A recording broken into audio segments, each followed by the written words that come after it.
95% of humanity is right now, level 1.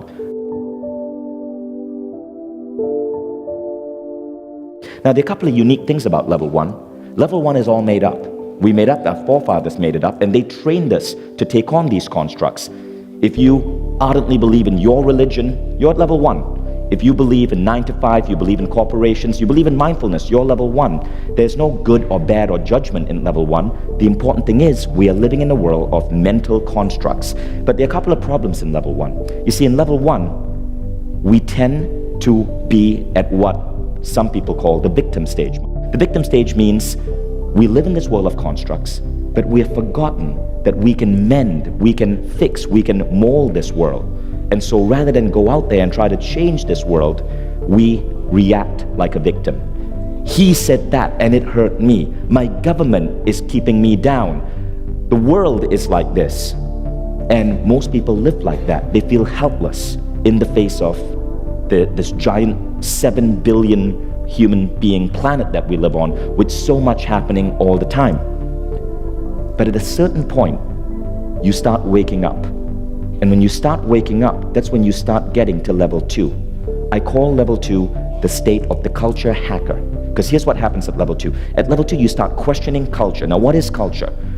Culture is nothing more than all our human beliefs and all our human rituals and practices coming together. But culture isn't just religion. Culture is our ideas of getting a college degree to be successful. It's our ideas of joining a corporation, of being an entrepreneur. All of these are cognitive concepts which come from culture. But the thing is, when you get to level 2, you start developing an idea that culture is an absolute truth. And you can hack it, you can bend it, you can mold it to your own desires. Now at Culture Hacker, something interesting begins.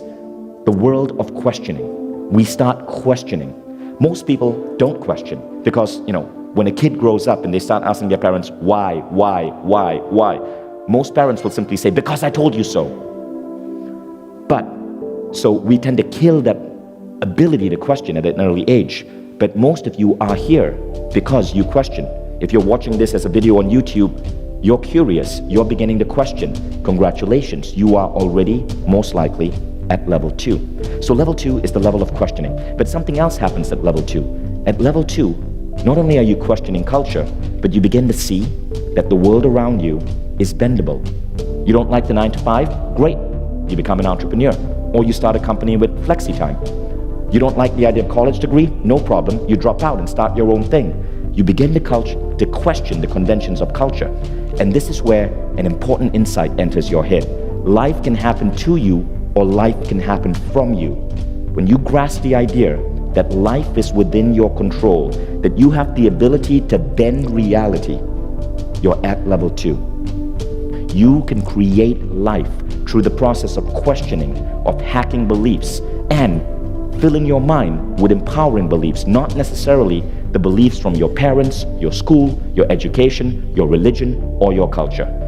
Now at this point, something interesting happens.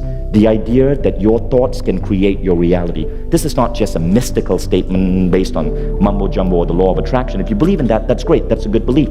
But you can literally question and shift reality because you can question the cognitive plane. Most of the world we live in right now is nothing more than ideas which may have already hit their expiration date, but which we are still playing with. So now you get to toss out that expired idea out of your refrigerator and put in a fresh one. Now at this point, something interesting happens, right? You're at level 2, you're the culture hacker, and you start growing at an accelerated pace when you get to level 2. So your growth, if it's like this, when you get to level 2, it starts growing like that because you start seeing that the world is under your control, that you can question. And I want to share with you a really important piece of wisdom that I learned from Michael Beckwith. He spoke about an idea called Satori versus Kensho. And he said this, right? This is one of the most powerful ideas I've learned. Michael Beckwith said that you can learn and grow in one of two ways. You can grow through Satori moments. Satori moments are moments of sudden awakening. This is when you're meditating and all of a sudden you have this feeling of connectedness with the entire world. Now, Satori moments are rare. They are powerful awakenings, but they are rare. Most people grow through kensho.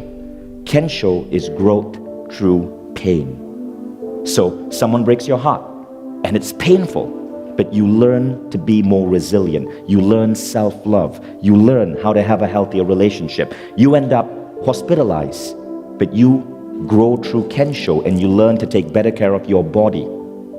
You might lose a business. Boom, kensho hits you. But you learn to invest in your growth, learn new business skills, plan better, and you launch that new business to be successful. So both Satori and kensho are nothing more than incredible ways for you to grow. But when you understand the idea of kensho, every time pain hits you, I know that it changed my way of dealing with pain. Every time pain hits me, I'm like, damn, and I curse. But I know that it's just a way to kick my butt, and some great learning is going to come from it. That's an incredible belief to have, the belief that kensho is really nothing more than a universe's way of pinching you to get you to turn into the right direction. Isn't that amazing? And then there's Satori. So Satori also is a great way to grow. It's a little bit rare, but it still happens. Now, as you go through enough kensho and Satori, something interesting happens. You started questioning everything about the world. And when you start questioning everything about the world, including some of the fundamental truths, you hit level 3. So let's look at level 3. Level 3 is what I call the state of limitless. And I want to share a really interesting thing that happens at level 3. Inspiration leads to intention. Let me share with you this analogy, the compass and the rocket. Most people set goals and then they rocket towards those goals. They decide, I'm going to do this and this and this to get to that goal. But when you get to stage 3, you don't just think of a goal and rocket towards it. You first tune into an internal compass to find out if you're pointing in the right direction. What if that person you want to be with isn't really the person you're meant to be with? What if that school that you want to get into isn't where you're going to meet your future soulmate or your future business partner?